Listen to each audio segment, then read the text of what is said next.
स्वागत है। आज का हमारा टॉपिक जो है individual and social AIIMS of education, शिक्षा के वैयक्तिक एवं सामाजिक उद्देश्य क्या है, शिक्षा के वैयक्तिक एवं सामाजिक उद्देश्य, इनके बारे में हम आज अध्ययन करेंगे। शिक्षा के individual and social AIIMS of education, शिक्षा के सामाजिक एवं वैयक्तिक उद्देश्यों के बारे में आज हम अध्ययन करेंगे। एक बार जानिएगा, जैसे कि किसी भी कार्य को करने के लिए उसके पहले हम ऑब्जेक्टिव निश्चित करते हैं, उसके हम एम्स निश्चित करते हैं कि वह कार्य हमें करना क्या है, क्या उसके पीछे क्या उसका एम्स है, उसके क्या जो है किस कारण हम उस काम को कर रहे हैं। तो पहले उद्देश्यों के आधार पर हम कार्य को करते हैं किसी भी कार्य में। वैसे ही शिक्षा में भी हम शिक्षा को प्राप्त करने के लिए उसके पहले हमारे कुछ उद्देश्य निश्चित होते हैं जिसके आधार पे हम शिक्षा प्राप्त करते हैं, या हमारे जो शिक्षा प्रक्रिया का उसके आधार पे हमारा संचार होता है। शिक्षा में भी वही बात है। तो हम शिक्षा के उद्देश्यों को प्राप्त करने के लिए या शिक्षा की जो भी हमारे जो है प्रक्रिया वो सुचारू रूप से संचालित हो, सही से चल पाए और उसके जो परिणाम निकल के आए, तो वह परिणामों की जांच करने के लिए हम सबसे पहले उद्देश्यों का निश्चय करते हैं या उद्देश्यों का निर्धारण करते हैं। ठीक है, अब थोड़ी सी हम समझते हैं कि उद्देश्य अक्सर जो है उद्देश्य यानी कि ऑब्जेक्टिव्स और एम्स, जैसे शिक्षा यहाँ पे हम एम्स पढ़ रहे हैं, individual and social AIIMS of education, हम यहाँ पे एम्स पढ़ रहे हैं, एम्स पढ़ रहे हैं। ठीक है, एम एवं ऑब्जेक्टिव्स में थोड़ा सा हम डिफरेंस देख लेते हैं। जैसे ऑब्जेक्टिव्स या एम्स वह होते हैं, हमने यहाँ पे उसकी मीनिंग लिखा है कि शिक्षा का लक्ष्य एक ऐसा कथन होता है जो व्यक्ति के वांछित परिवर्तन की आदर्श स्थिति की ओर संकेत करता है, और ऐसा आदर्श स्थिति जिसे हम किसी सीमा में नहीं बांध सकते। तो ये हो गया उसके शिक्षा की यानी कि एम क्या है, लक्ष्य क्या है, या शिक्षा के लक्ष्य क्या है उसके बारे में, कि वह एक आदर्श एक व्यक्ति के वांछित परिवर्तन की आदर्श की स्थिति होती है, और इस आदर्श की एक ऐसा आदर्श की स्थिति जिसे हम उसको एक सीमा के अंतर्गत नहीं बांध सकते, तो एक ऐसा जिसे हम लक्ष्य कहते हैं। और अब इसे लक्ष्य को थोड़ा सा एम्स और हम ऑब्जेक्टिव्स में अंतर समझ लेते हैं।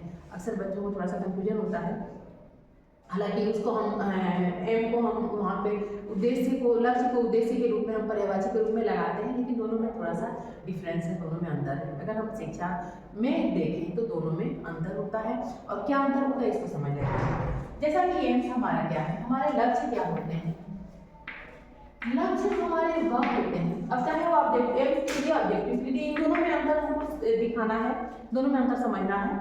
और रही बात हिंदी वर्ड की उद्देश्य और ऑब्जेक्टिव, तो कई बार बस आप एम्स और ऑब्जेक्टिव समझिए, क्या एम्स और ऑब्जेक्टिव समझिए, आप इसको चाहे लक्ष्य दे या उद्देश्य दे। हिंदी क्या देता है, मैंने हमें इंग्लिश, कई बार एम्स को हम उद्देश्य मानते हैं, कई जगह उद्देश्य देता है। जैसे यहाँ पे individual and social AIIMS of education, यहाँ पे सामान्यतः हम उद्देश्य मान लिए हैं, लेकिन ये उद्देश्य से संबंधित नहीं है, हमारे लक्ष्य से संबंधित है। ठीक है, तो लक्ष्य क्या होता है समझते हैं। लक्ष्य अभी हमने देखा, यहाँ पे देखा व्यक्ति में वांछित परिवर्तन की आदर्श स्थिति की ओर संकेत करता है। लक्ष्य हमारे आदर्शों से संबंधित होते हैं, अब वह ऐसा आदर्श स्थिति जिसे हम किसी सीमा में नहीं मान सकते, जैसे कि ऊपर दिया हुआ है। तो लक्ष्य हमारे जो होते हैं आदर्श के से संबंधित होते हैं, और हमारे ऑब्जेक्टिव्स क्या होते हैं, यह हमारी इसकी हम सीमा को निश्चित कर सकते हैं।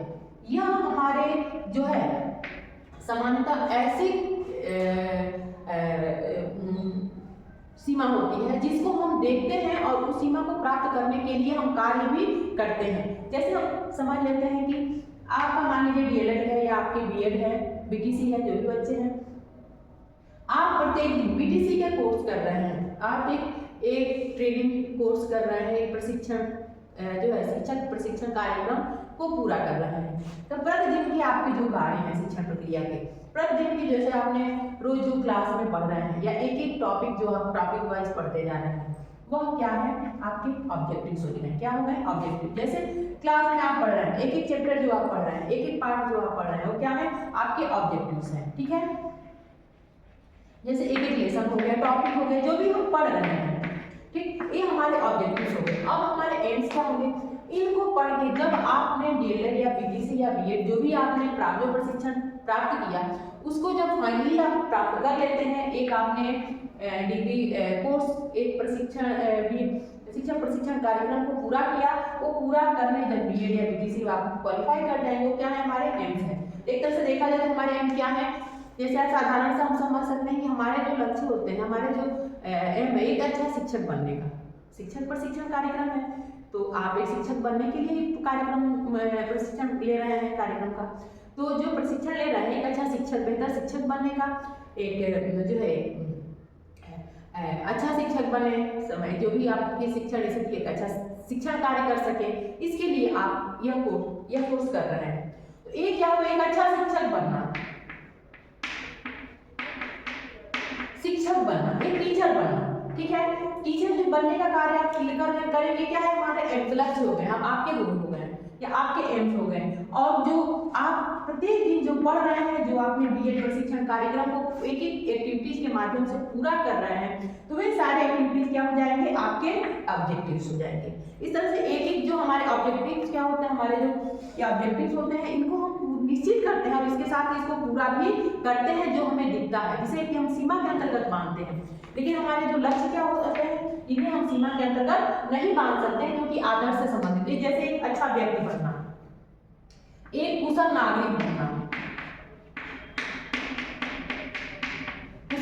बनना, ठीक, एक आदर्श शिक्षक बनना,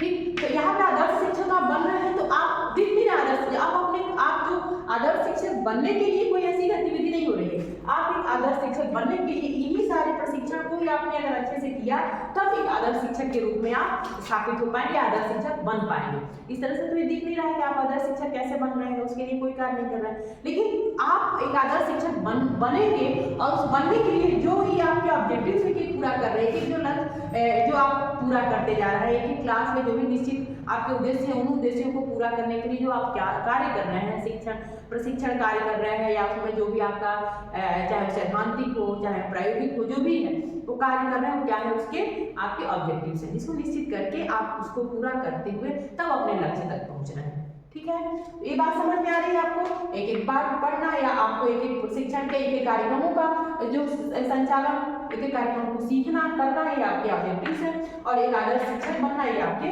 गोल एम्स हो गए या आपके गोल्स हो गए। ठीक है, यहाँ तक समझ में आया? आगे हम चलते हैं शिक्षा के। अच्छा, अब इन उद्देश्यों की आवश्यकता क्या है?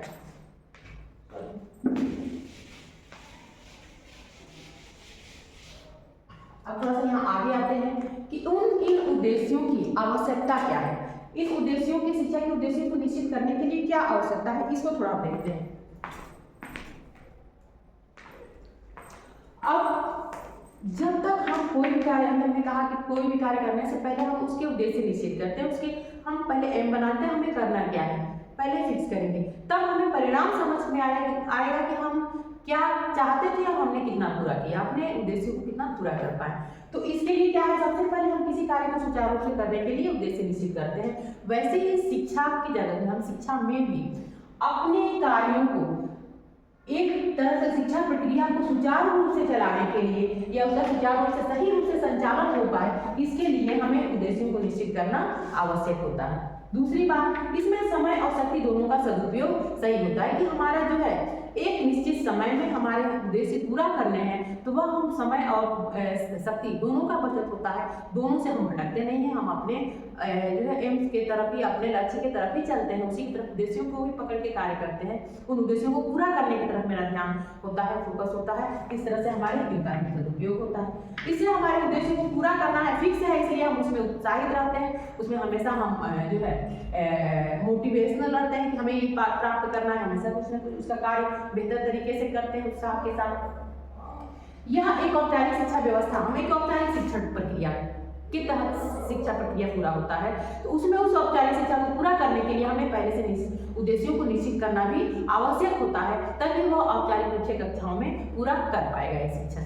ठीक है, इसके साथ ही जो पाठ्यक्रम निश्चित है या जो शिक्षण विधियां हैं, इनको जो प्रयोग करने का जो विधान बनाया गया है, इनको भी पूरा करने के लिए हमें उद्देश्यों को निश्चित करना आवश्यक है। जो उसका मूल्यांकन है, जो प्रमाण पत्रों के जो आवश्यकता होती है उनके लिए भी पहले से उद्देश्य निश्चित होंगे, तभी हमें परिणाम पता कर पाएंगे कि क्या हमारा परिणाम हुआ या कितना हमने उसको अचीव किया।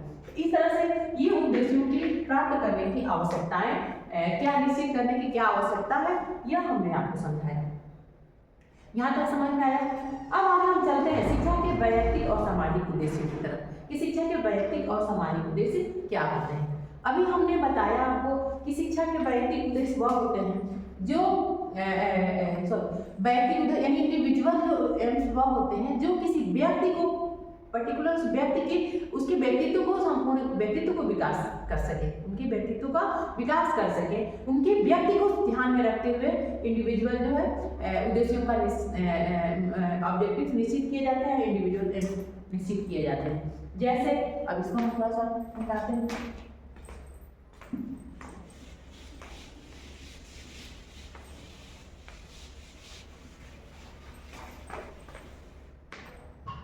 जैसे हमारे इंडिविजुअल एम्स क्या है,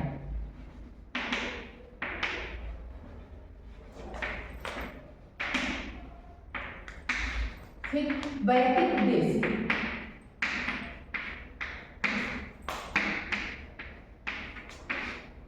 अगर हम देखें एक व्यक्ति के वैयक्तिक उद्देश्य क्या होता है, संपूर्ण व्यक्तित्व का विकास करना। तो संपूर्ण विकास करने के लिए उसके ज्ञान में वृद्धि करेंगे, ठीक है, उसको ज्ञान उसके ज्ञानात्मक वृद्धि हो, उसका शारीरिक वृद्धि हो, विकास जरूरी होता है क्योंकि उसका शारीरिक कहा गया है ना, जैसे हमारा जो है स्वस्थ शरीर में एक स्वस्थ मस्तिष्क का विकास होता है। तो एक फिजिकली अगर हम स्वस्थ रहेंगे तो हम जो है मेंटली स्वस्थ होंगे। या अगर स्वास्थ्य हमारा सही नहीं है तो हम मानसिक रूप से भी स्वस्थ नहीं हो सकते। इसलिए शारीरिक विकास भी जरूरी है, मानसिक विकास भी जरूरी है। मानसिक विकास, बौद्धिक विकास, संवेदनात्मक विकास, क्योंकि विकास जरूरी है क्योंकि हमारे शारीरिक, मानसिक, बौद्धिक के साथ साथ हमारे संवेगों पर भी हमारा नियंत्रण होना चाहिए। इसलिए संवेगात्मक विकास भी कहीं ना कहीं आवश्यक है व्यक्ति के लिए। चारित्रिक विकास या कर सकते हैं चारित्रिक विकास, आध्यात्मिक विकास,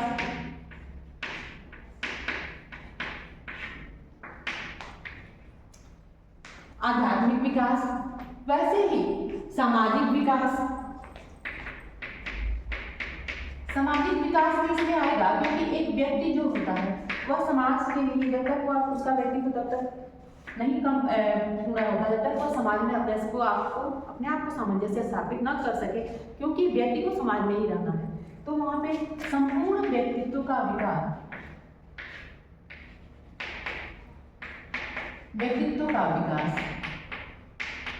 विकास करना क्या होता है, शिक्षा के इंडिविजुअल जो है एम्स होते हैं, एक व्यक्ति के संपूर्ण व्यक्तित्व का विकास करना, ठीक है। वैसे ही सामाजिक सोशल एम्स क्या है, सोशल एम्स समझते हैं।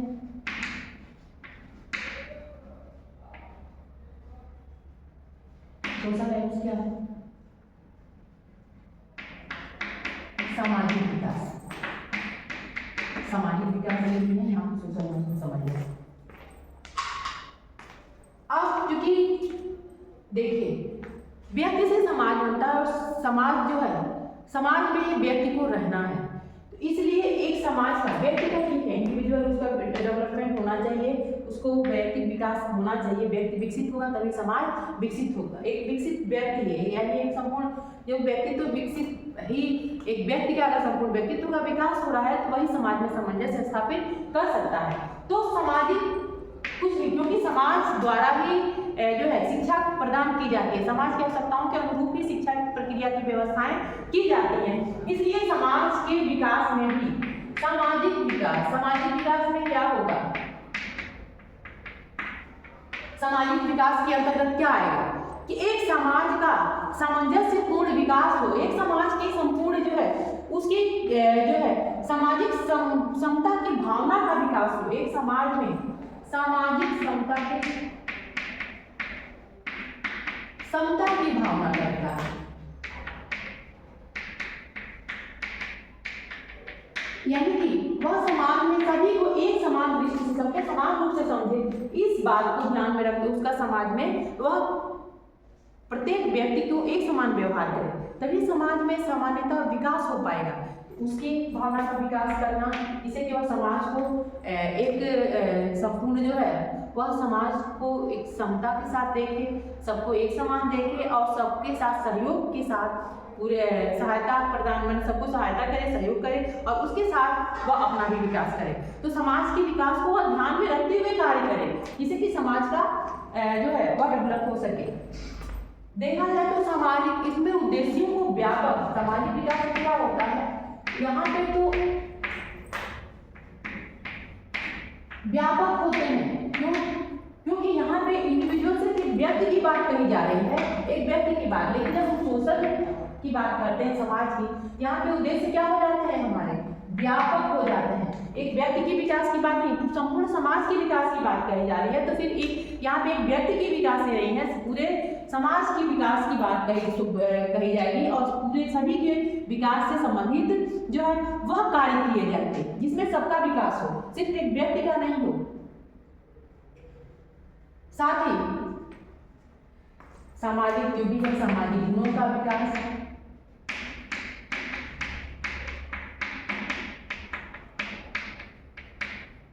सामाजिक गुणों का विकास, समाज में समता का विकास, समाज में सबको एक समान दृष्टि से देखना, सब सामाजिक विकास में अपना सहयोग करना, है ना, ये सारी चीजें इसके विकास में, यानी एक व्यक्ति को उसके सामाजिक उसके उद्देश्य सिर्फ व्यक्तिगत न रहे, सामाजिक हो, समाज में अपने आप कैसे अपना योगदान दे सके, समाज में कैसे कार्य कर सके, उसके अंदर सामाजिक गुणों का विकास हो, समाज में समता और सहयोग की भावना रखे, इसके साथ इन सारी भावनाओं का विकास होना जरूरी है।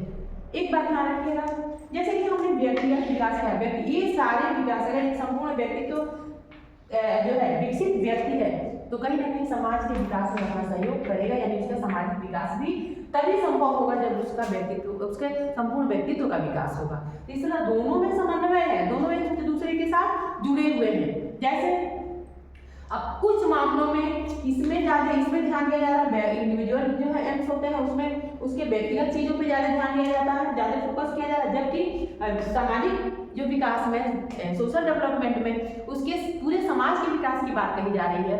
तो ये कहीं ना कहीं अभी हमने कहा दोनों में थोड़ा सा डिफरेंस है, लेकिन दोनों एक दूसरे के पूरक है, दोनों एक दूसरे के सहयोग है, तो समन्वय के साथ एक समाज का विकास होगा। क्योंकि एक व्यक्ति को विकसित होने के लिए उसे समाज में ही रहना है, समाज के अकॉर्डिंग उसका विकास किया जा रहा है। जैसे सामाजिक आवश्यकता होता है वैसे व्यक्ति का, वैसे शिक्षा व्यवस्थाएं होती है वैसे व्यक्ति का व्यक्तित्व भी विकसित किया जाता है। और समाज में अगर रहना है तो उसके सामाजिक पक्षों को ध्यान में रखना जरूरी है, उसकी सामाजिक आवश्यकताओं को ध्यान में रखना जरूरी है। इस तरह से दोनों एक दूसरे के साथ जुड़े हुए हैं। जैसे यहाँ पे एक व्यक्ति पे जोर दिया जाता है, इसमें क्या है, व्यक्ति पे जोर दिया जाता है, व्यक्ति के विकास की बात प्रमुखता से ली जाती है, जबकि यहाँ पे समाज की बात ली जाती है। इसकी समाज की, क्योंकि समाज की विकसित होने के लिए व्यक्ति मुख्य नहीं होता है, समाज के विकास के लिए व्यक्ति का निर्माण किया जाता है। यहाँ व्यक्ति के विकास के लिए समाज का योगदान होता है, ठीक है। तो इन दोनों में, लेकिन दोनों एक दूसरे के साथ संबंधित है, दोनों की विशेषताएं एक दूसरे के साथ जो है जुड़ी हुई हैं। अगर एक व्यक्ति का विकास होगा तो पूरे समाज का विकास निश्चित है कि होगा, तो दोनों एक दूसरे के सहयोगी हैं। कुछ लोग इसके पक्ष में तर्क करते हैं कि व्यक्ति के व्यक्तित्व का विकास होना चाहिए, समाज को कुछ लोग कहते हैं समाज को विकसित होना, दोनों के पक्ष में विपक्ष में दोनों तर्क देते हैं। लेकिन एक बात ध्यान रखिएगा कि अगर फाइनली हम इसके निष्कर्ष पे पहुंचते हैं, अगर इसे कंक्लूजन पे पहुंचते हैं, तो हम इस बात को ध्यान में रखते हैं कि वैयक्तिक और सामाजिक विकास शिक्षा में वैयक्तिक और सामाजिक दोनों को विकसित करना आवश्यक है। दोनों के उद्देश्यों को एक समन्वय के साथ सहसंबंधित करके चलना आवश्यक है, तभी ही एक व्यक्ति का विकास होगा, एक स्वस्थ समाज का विकास होगा। तो इस तरह से दोनों के समन्वय, दोनों के विकास को एक साथ प्लस करके जब हम चलेंगे तभी एक स्वस्थ समाज का विकास हो पाएगा। इसलिए दोनों उद्देश्यों का इम्पोर्टेंस है, दोनों उद्देश्य क्या है, महत्वपूर्ण है। ठीक है, किसी हम ये नहीं कह सकते कि इंडिविजुअल बस एम्स को ही हम लेके चले शिक्षा में या एक सोशल एम्स को ही ले, दोनों के ही दोनों उद्देश्यों को ही ध्यान में रखकर ये शिक्षा की व्यवस्थाएं की जाती है। और शिक्षा में दोनों ही उद्देश्य क्या है, महत्वपूर्ण है, दोनों को साथ में लेके चलना आवश्यक है।